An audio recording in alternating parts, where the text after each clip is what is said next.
And I'm Jason Wong with the Asian Corporate National Leaders. Hi, my name is Fai Mo.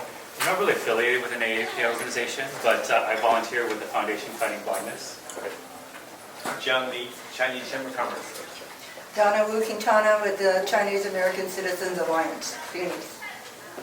Tina Xie, I'm from AZ Chinese Times, Chinese media.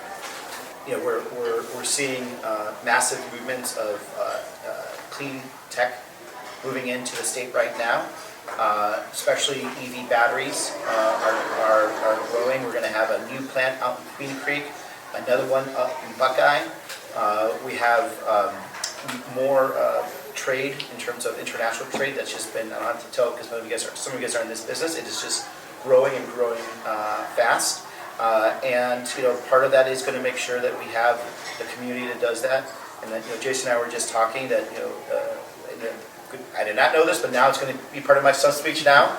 You know, we're the second fastest growing AAPI community in the country, besides Las Vegas, right? Yeah. And fortunately, of our high-tech Asian workers that we're consistently kicking out of this country, which is dumb, we need to make sure that we can convert their visas into you know, temporary visas and then into green cards and then to citizenship if they want. It makes no sense that we bring in some of the best minds around the world.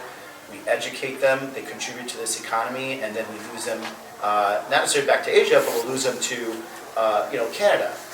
You know, there's a lot of Central and South American countries that are now figuring out that, you know, the best way to advance your economy is to bring the best brains around the world. And unfortunately, the United States does not have a monopoly on people being able to travel. So working on that, and I look forward to really proposing some real immigration reform that's going to deal with that. Continuing our, you know, very, very booming economy. Working on housing, I think though is still important. I'm sure a lot of you, if you're not in a house right now, or if you have a kid that's looking for a house, it's expensive out there. We made a big jump, you know, 2-3 years ago. The average home price in Arizona was $350,000. Now it's nearing $500,000, and that's average, right? And so, while it's great that we have this booming economy, we need to figure out how to get people into stable housing, which also deals, you know, with our homeless situation, and then of course continuing to make sure we have the correct trajectory when it comes to crime. Crime is on its way down. We did see a bump for the last 2 years, but we've seen you know, a good reversal. I've been very supportive of us, you know, funding more positions for police officers, as well as, you know, prosecutors and things of that nature, and we'll continue to do so. But you know, there's a lot of work I think that still needs to be done, but I really look forward to doing it. I've loved being a congressman. I love serving my community. Jason knows I'm very approachable. I'm easy to talk to. My offices are always open. And look, we may not agree all the time. I think it's weird when people agree all the time anyway. But you can always be assured that you're always going to have my ear. You always have an opportunity to talk to me, to try to convince me. And you know, if not, then we'll just move on and work together on the next project. But it's been a great time, and I really have enjoyed working with the AAPI community, and love to see if you have any questions. And you know, for background, where I have been working, as I said, 10 years on the Armed Services Committee. I am the past year in Intel Special Operations, so I actually did a lot of national security work and still do when it comes to the Indo-PACOM community, especially, for example, Philippines, Taiwan, and Korea. I did a lot of work there with the defense budget. Lived actually in Japan for 6 months. The best experience ever, which I could, hopefully I can do it again someday. And then also I'm on the Natural Resources Committee. So 2 committees are very important to Arizona. So because of our bases and our military capability, as well as you know, almost 60% of the land in Arizona is federal land.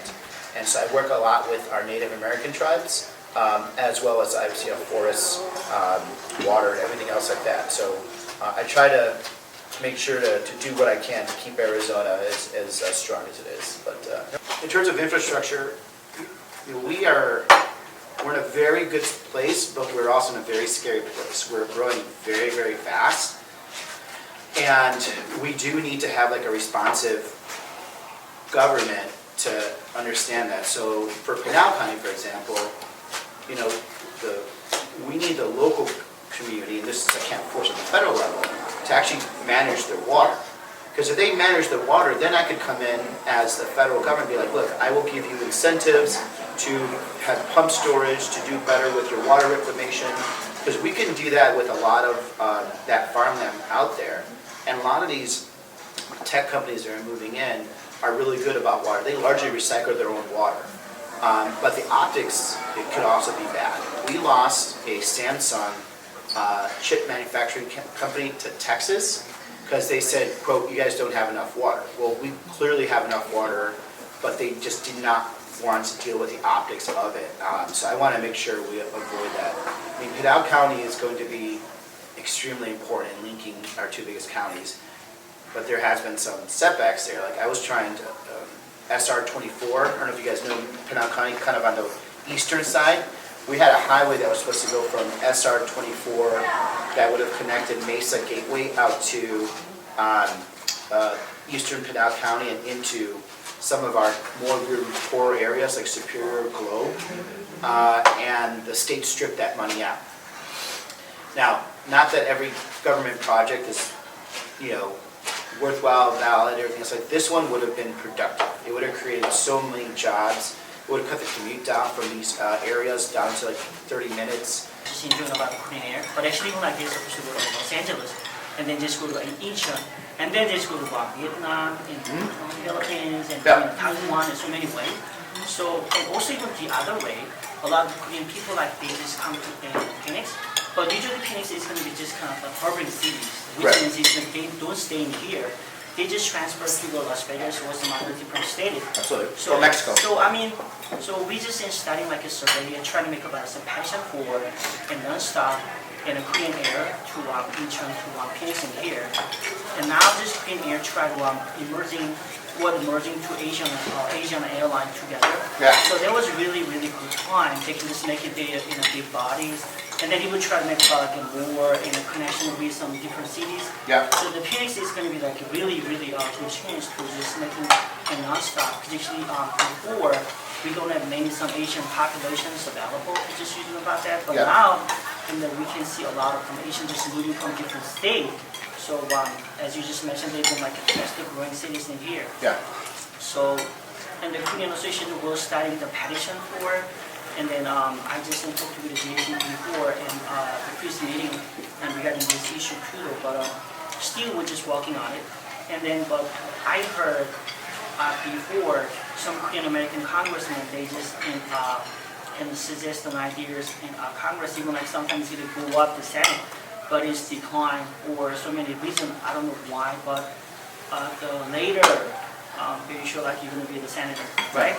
And then, but please, you keep in mind whenever we just make the petition through and Korean Association here or and in the congressman here and whatever, and then please keep in mind about that. Our Indo community is growing very fast also, and of course they take a lot of trips back to India, and they're always connected. As a matter of fact, last time I was in Japan, I saw a bunch of Arizonans from the Indo community at the airport, and we all, they all flew with me to Narita. Yeah, that's correct. Like we got some complaint about. And so there is an environment for it, but look, I think there's besides the economic value of it, there is geopolitical value for us to having more connections to Asia. We want to make sure that our allies stay our allies, and for those that aren't our allies, bring them closer, right? And I think.